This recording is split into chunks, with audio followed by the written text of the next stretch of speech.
정치권 동향을 대기자의 시선으로 짚어보는 기자 대기자 시간입니다. 성환용 한겨레 신문 선임 기자, 최병묵 전 TV조선 해설위원 두 분과 함께하겠습니다. 어서 오십시오. 반갑습니다. 네, 안녕하세요. 오늘은 성 기자님께서 발제해 오셨죠?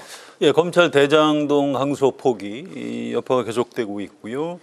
또 정부에서 공무원들 상대로 이제 비상계엄 때 이른바 내란에 가담한 사람들을 좀 조사해서 불이익을 주겠다. 뭐 이런 것들이 좀 논란이 벌어지고 있는 것 같습니다. 네, 알겠습니다.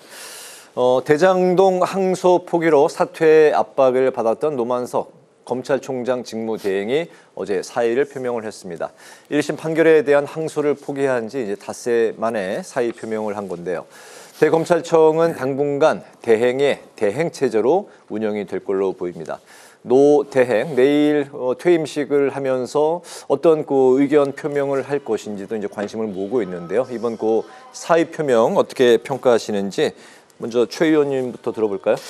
어제 대검에서는요, 노만석 대행이 사의를 표명했다. 그리고 자세한 입장은 퇴임식에서 밝힐 예정이다. 이렇게 얘기를 했습니다. 그래서 마치 퇴임식에서 뭔가를 얘기할 것처럼 이렇게 예고를 해놓은 상태인데 실제 어제 자택에서 이제 기자들하고 만난 부분이 있거든요.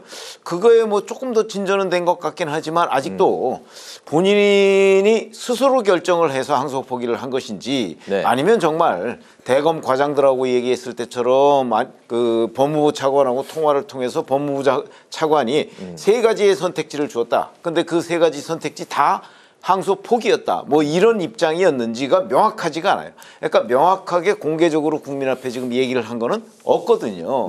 그런 점에서 본다면 내일 그 부분에 관해서 아마 명확하게 얘기를 할 수도 있지 않나 하는 기대감을 갖는데 근데 이제 오늘도 사실은 기자들하고 이르지를 만났는데 뭐 좀 애매해요. 그런 점에서 본다면 좀 분명하게 외압 여부 이런 부분에 관한 입장을 밝혀야 하지 않을까 하는 그런 요구가 국민들한테서 굉장히 거세지고 있는 것 같다. 이렇게 평가를 하겠습니다. 최 의원님 판단은 외압으로 작동한 이번에 이렇게 사태다라고 보시는 건가요? 뭐 저는 제가 보기엔 저희들은 이제 그동안 이런 문제에 관해서 여러 차례 또는 오랫동안 취재를 해오지 않았습니까?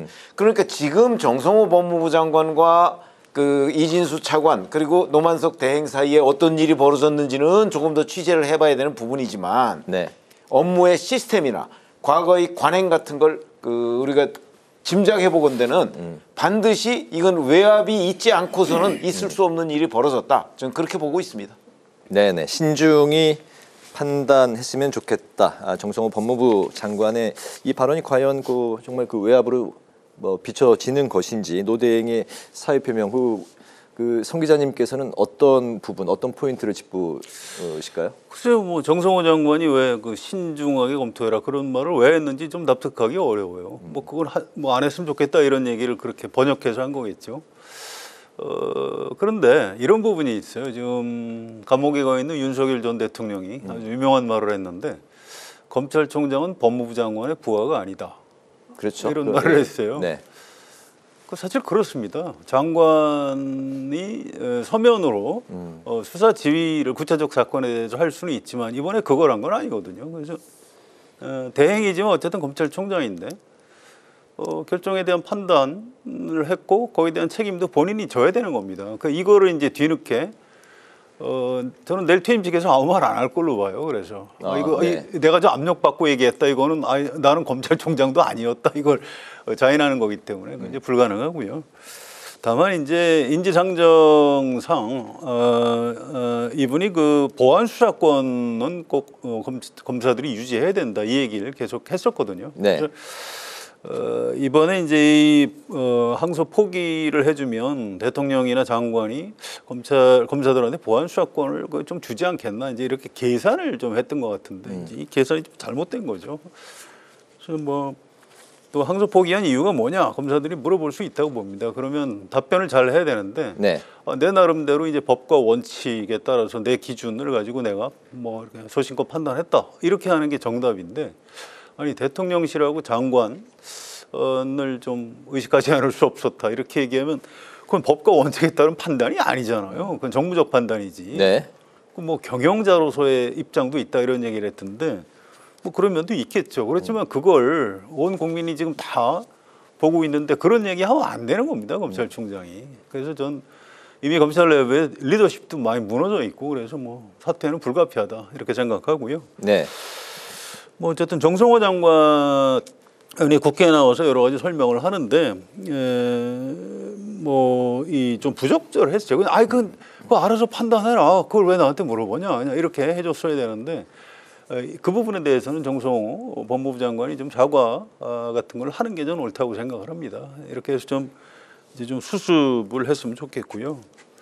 검사들이 이제 좀 이렇게 반발하는 게 이제 뭐 선택적 반발 아니냐 이런 비판이 있습니다. 근데 그런 비판에 대해서 검사들이 별로 할 말이 없을 거예요. 과거에 김건희 여사 불기소 처분했을 때 뭐 조용했고요. 또 윤석열 대통령 구속 취소 즉시 항고 포기했을 때도 뭐 조용히 뭐 그냥 넘어갔거든요. 근데 지금 여기 와서 이렇게 막 뭐라고 하는 게 좀 우리 국민이 볼 때도 좀 이상한 것 같고요. 또 이게 그 검찰 내부 규정에는 서울중앙지검장이 정결권을 가진 사안이라고 하더라고요. 그러면 네. 정진우 지검장이 그냥 뭐 본인 소신이 항소하는 게 옳다고 생각했으면 권한대행 얘기 듣지 말고 본인이 그냥 항소장 내고 그러고 나서 사표를 내는 게 더 옳지 않았나 싶고요. 또 거기 공판부 검사들이 있습니다. 공판부 검사 여러 명 중에 한 사람 누구래도 나는 이런 부당한 지시에 난 따를 수 없다. 해서 항소장 갖다 접수시키면 법률적으로 항소가 되는 거예요. 네. 뭐 징계하려면 징계해라.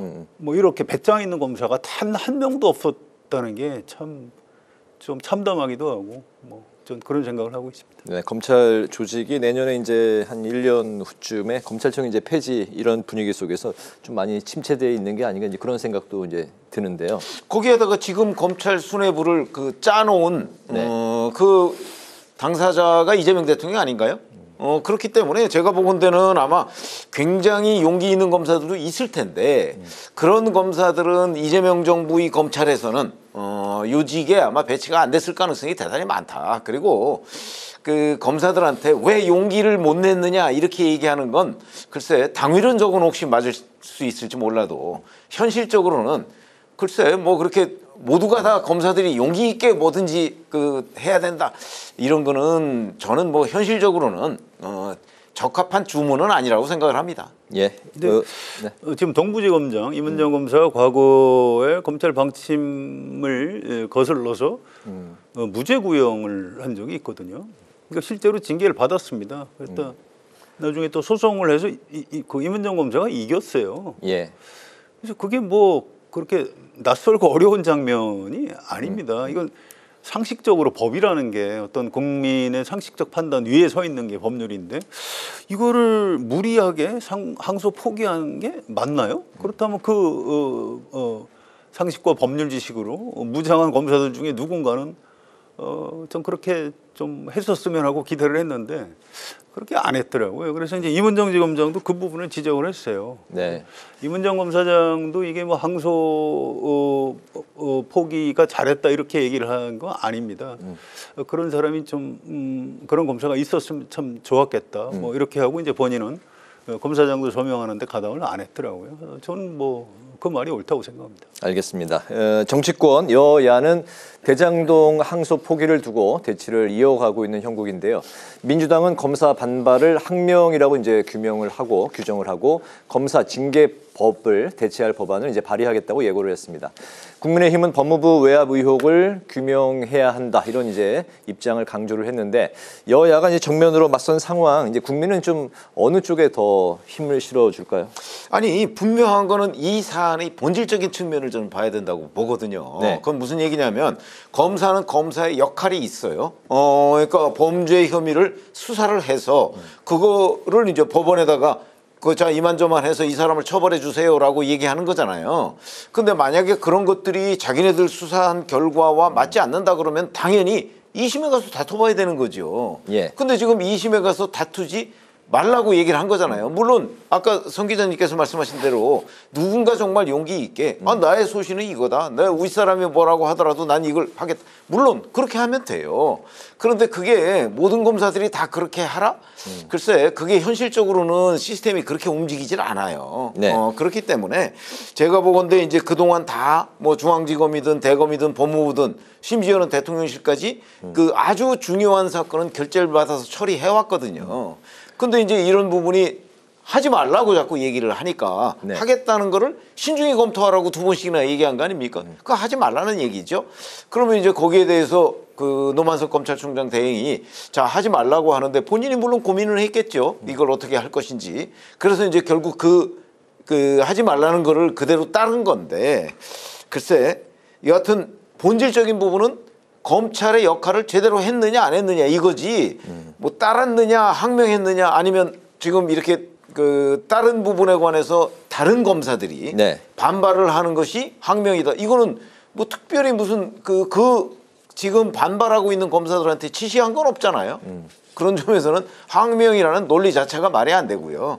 기본적으로는 검찰이 검찰로서의 제대로 역할을 했느냐 안 했느냐 저는 이걸로 따져야 된다고 봅니다. 네, 이런 상황에서 민주당의 검사징계법 대체 법안 발의 뭐 예고한 상황 이거는 좀 어떤 의미가 있는 겁니까? 글쎄요 오늘 발의한다고 그랬다가 뭐 의원들이 다 흩어지고 해서 안 냈다고 그래요. 네. 내일 하겠다고 그러는데 법안 발의 의원 10명만 있으면 할 수 있으니까. 근데 그걸 또 법사위에서 의결하고 본회의에서 의결하는 건 또 별개의 문제입니다. 그래서 조금 더 두고 봐야 될 것 같고요.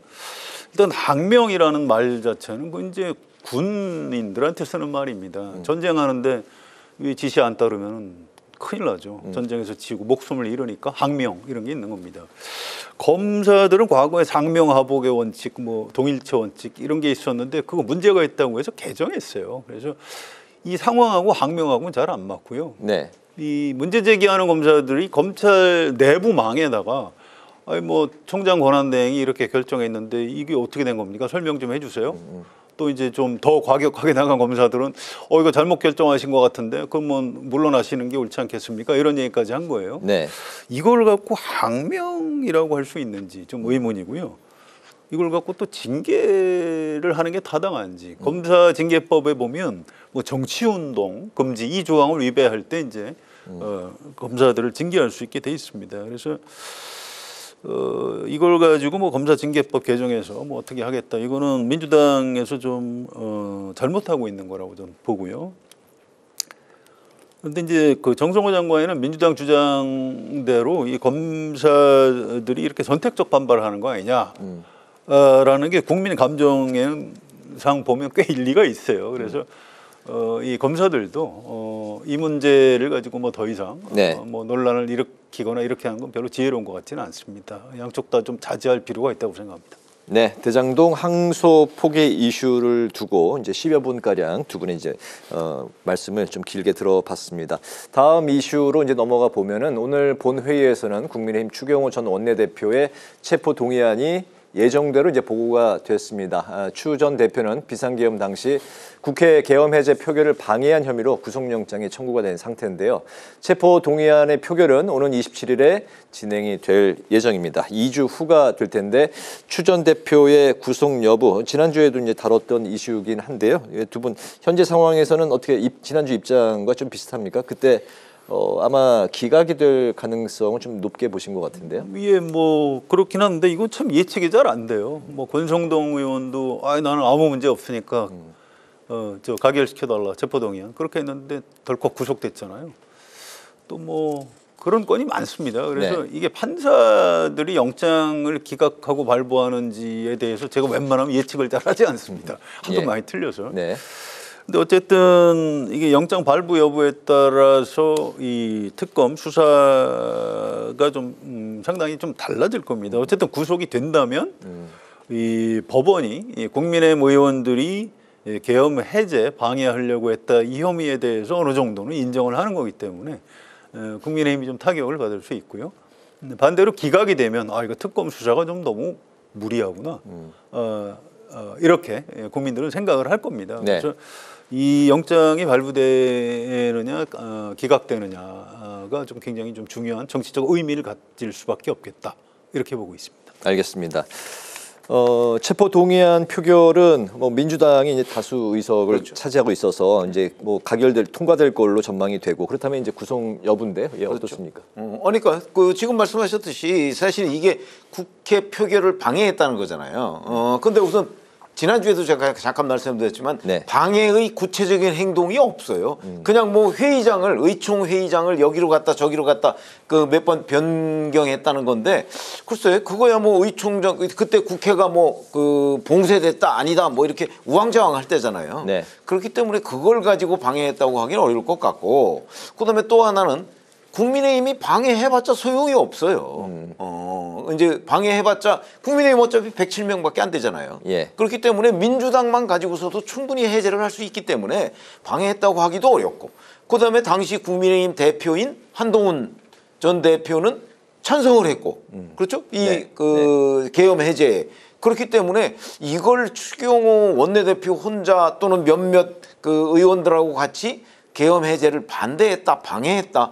과연 그게 법률 논리상 맞는 거냐? 저는 그 점에 대해서 강하게 의문을 갖고 있기 때문에 네. 물론 뭐 영장 발부 여부는 그건 뭐 판사의 재량이니까 저희가 뭐 섣불리 예측할 수는 없지만 법률 논리상 우선 말이 안 된다. 영장 청구 자체가 저는 이렇게 보고 있기 때문에 네. 아마 기각될 가능성을 굉장히 높게 보고 있고요. 그런 점에서 본다면 구속영장 실질심사가 해서 만약에 기각이 되면 정말 내란 특검이 좀 무리한 수사를 하고 있구나. 영장 청구부터 기각까지 이런 아마 느낌을 국민들한테 주지 않을까. 저는 그렇게 예상을 하고 있습니다. 네, 2주 후에 이제 본회의에서 체포동의안 표결이 이루어질 가능성이 높은 상황 예정이 돼 있는데 그렇기 때문에 이제 목요일이고 이 시간이 그 직후에 또 있기 때문에 그때 관련한 네. 말씀을 또 심층 있게 또 다뤄보도록 하겠습니다. 이런 가운데 정부는 비상계엄에 가담한 공무원을 가려내기 위해서 이른바 내란 가담 공무원 조사 TF를 가동을 했습니다. 중앙행정기관 49개를 대상으로 내년 2월까지 조사를 마무리하겠다는 계획인데요. 국민의힘은 적폐청산 시즌2라고 비판을 했고 민주당은 책임을 묻는 게 당연하다 입장입니다. 앞서서 이제 추경호 전 원내대표의 체포동의안 표결 관련 이야기를 했는데 같은 연속선상에서 좀 진행이 되고 있는 것 같습니다. 내란 가담 TF 어떤 포인트를 짚으실까요? 좀 다르죠. 추경호 전 원내대표 영장 청구는 특검에서 한 겁니다. 특검은 특검이고 이거는 지금 이재명 정부에서 하겠다는 거예요. 근데 이걸 왜 하는지 잘 모르겠어요. 이건 좀 부적절합니다. 이거 부적절하다. 예, 이게 공무원들한테 뭐 핸드폰을 자발적으로 내라. 안 내면 불이익을 주겠다. 이게 뭐 사찰하는 것처럼. 좀 뭔가 잘못된 거 아니에요? 오늘도 국회에서 계속 예결위에서도 이 문제 가지고 의원들이 장관들한테 질문을 하고 그러던데 이게 좀 무리한 것 같아요. 이게 이제 과거에 뭐 적폐청산, 네. 뭐 문재인 정부 때 했던 그것 때문에 많은 사람들이 좀 상처를 받았는데 이런 걸 지금 왜 해야 되는지 곤란하고요. 내년 2월까지 한다고 하는데 뭐 이왕 시작했으니까 이걸 뭐 갑자기 취소할 수는 없을 테고 내년 2월까지 끌고 가면 안 됩니다. 저는 연내에 마무리해야 된다고 보고요. 특히 뭐 핸드폰을 내라 이런 건 옳지 않습니다. 아니 한동훈 전 대표는 평생 검사한 사람인데 자기 핸드폰 비밀번호 안 가르쳐줬잖아요. 결국 그 내용을 못 들여다봤습니다. 수사기관에. 그래서 이 핸드폰이라는 게 그렇게 이제 민감한 건데 이게 공무원들이 공식 석상에서 뭐 문서 행위나 아니면 공무원들이 쓰는 이메일로 뭐 그런 네. 뭐 계엄에 대해서 무슨 의견 표명을 했는데 그게 문제가 있다. 뭐 그럼 징계할 수도 있고 인사상 불이익을 줄 수도 있는데 공무원도 사람이에요. 사석에서 이런저런 얘기할 수 있는 겁니다. 또 뭐 핸드폰으로 자기 지인들하고 뭐 대화도 나눌 수 있는 거예요. 네. 그거를 들여다보겠다? 전 이거 옳지 않고요. 네. 조사를 그렇게 무리하게 하는 거 아닙니다. 공무원들 명예감도 생각을 해야 되고요. 또 실제 조사도 그렇게 진행이 되지 않을 거라고 생각합니다. 네, 그 방식은 핸드폰 뭐 제출하라 이런 방식은 좀 문제가 있다고 하더라도 내란 가담에 이제 소극적으로 이제 가담을 했다는 정황이 이제 발견이 되면 인사상의 뭐 어떤 그 승진이나 이런 건 좀 차단하겠다 이런 부분도 잘못된 건가요? 그거는 정책적 판단이에요. 근데 이걸 왜 미리 말로 하고 선전포고하듯이 하는지 저는 그걸 납득할 그걸 이해를 못 하겠어요. 그냥 내부적으로 조용히 좀 네. 조사를 해보고 이거는 이건 법률 위반까지 된다. 그럼 뭐 그런 고발을 하든가. 그렇지 않으면 이거는 뭐 위법까지는 아니지만 이건 좀 곤란하다. 그럼 네. 이 인사 때 좀 불이익을 주고 그러면 되는 거 아닌가요? 이걸 왜 이렇게 미리 떠들어서 문제를 일으키는지 좀 납득하기가 어렵습니다. 예, 내란 가담 TF 가동, 예, 어떤 시각으로 보십니까? 글쎄, 제가 보기에는 이제 이재명 정부의 그 공무원들이 줄을 서라 하는 뭐 그런 메시지로 보여요. 그리고 이제 그 본인들이 지금 봐줘야 되는 공무원들이 대단히 많은 거 아닌가. 그러면 그러려면 자리를 비워야 되잖아요, 요직을. 네. 근데 적당히 비울 명분도 없고, 그러니까 아마 이걸 핑계로 대는 것이 아닌가 싶은 생각이 들고요. 그리고 이게 이제 제보센터를 그 지금 둔다는 건데, 아시다시피 제보가 들어오면요, 그 제보를 검증해야 될 거 아닙니까? 네. 그럼 검증하려면 누군가가 만약에 모함을 하더라도 저 사람의 휴대전화를 또 일단 받아서 그걸 들여다봐야 돼요. 그러면 그 만약에 모함이라면 당하는 사람 입장에서는 진짜 억울한 누명이죠. 예. 이런 것들을 어떻게 가릴 수가 있다는 얘기인지 도저히 이해 안 가는 부분입니다. 네, 피해자가 속출할 수 있다 그런 우려까지 그럼요. 말씀을 하셨는데 어쨌든 그 가동이 이제 시작이 될 분위기니까 이 어떤 방향으로 가는지 좀 추후에 또 관련해서 이야기를 들어보도록 하고요. 마지막 이슈입니다. 서울 종묘 일대 재개발을 둘러싼 논란이 가열되고 있습니다. 오늘 민주당은 유네스코 세계유산인 종묘가 세계유산 영향평가를 받아야 한다 이렇게 이제 강조를 했는데 서울시는 오히려 종묘 가치가 두드러질 수 있다고 이제 언급을 했습니다. 세운상가 일대 이제 재개발 구역의 낙후도도 이제 언급을 한 상황인데. 문화유산 보존과 도시의 개발, 동전에 뭐 양면처럼 지금 대립하고 있는 그런 상황인데요. 어느 쪽이 더 타당한 의견인 건지 마지막 두 분의 생각 들어보겠습니다. 아니 지금 얘기하신 문화유산 보존, 그다음에 도심 재개발 이 두 가지는요 동전의 양면이 아닙니다.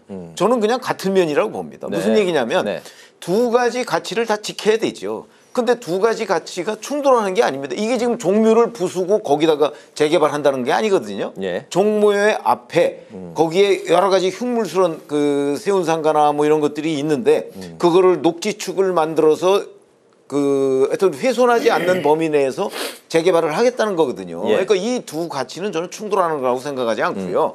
그 두 가치의 조화점을 찾는 게 저는 정치의 영역이라고 보는데 이게 이제 내년 지방선거하고 맞물려서 여권이 오세훈 서울시장을 공격하는 프레임으로 작동하다 보니까 이게 마치 가치가 충돌하는 것처럼 그래서 오세훈 서울시장이 무슨 종묘를 훼손하는 것처럼 이렇게 돼 있는데 저는 이 두 가치를 가운데 선에서 그 처리를 해야 합의를 해야 된다 이렇게 생각합니다. 예, 이 종묘 일대 재개발 논란을 두고 서울시장 선거가 이제 벌써부터 이제 시작이 된 거 아니냐 이런 이야기도 나오고 있는 상황인데 최 의원님은 도시 개발을 하더라도 문화유산 종묘 자체도 보존을 할 수 있다. 동전의 양면이 아니라 같이 가는 거다 이렇게 말씀을 하셨습니다. 글쎄 뭐 이제 재개발은 해야죠. 불가피한데. 그 결국 그걸 서울시 조례로 높인 이유가 뭘까요? 뭐 자본주의 돈 때문에 그런 거거든요. 이 정도까지 높여야 뭐 여러 가지 이해관계자들이 많으니까요. 네. 근데 문화유산 옆에 가까운 데다 그렇게 높이를 이렇게 높이는 게 괜찮은지. 뭐 괜찮다고 그러면 한 200m까지 높이지. 그 왜 그런 그 정도만 높였는지 잘 이해가 안 가고요. 이건 최 의원 말씀하신 대로 이건 정책적 조정. 정치적인 절충 이런 게 좀 필요해요. 근데 지금 워낙 정치 양극화가 심하다 보니까 지금 좀 어려워지는 것 같습니다. 현실적으로 내년 서울시장 지방선거에서 굉장히 중요한 쟁점이 될 거고요. 서울시장 선거 결과에 따라서 지금 이 재개발 문제에도 아마 운명이 결정되지 않을까 이렇게 예측이 됩니다. 네, 내년 지방선거와 연동돼서 진행 여부가 결정이 될 것 같다. 알겠습니다. 오늘 마무리로 두 분의 한 줄 논평 듣겠습니다. 최 의원님부터 들어볼까요? 조금 전에 저희가 이제 노만석 검찰총장 직무대행 얘기를 했잖아요. 그런데 사실은 지금 그 본인이 그만두게 된 결정적인 계기는 외압 논란입니다. 그러니까 본인의 독자적인 결정이냐 아니면 그 외압을 받고 그 이렇게 된 거냐 하는 부분인데 그 부분에 관해서 마치 무슨 스무고개 놀이를 하듯이 지금 하고서 그냥 이제 내일 퇴임하겠다는 거거든요. 내일 뭐 어떤 발언을 할지 모르겠으나 만약 이대로라면 또 이 외압 논란은 그대로 묻히는 거거든요.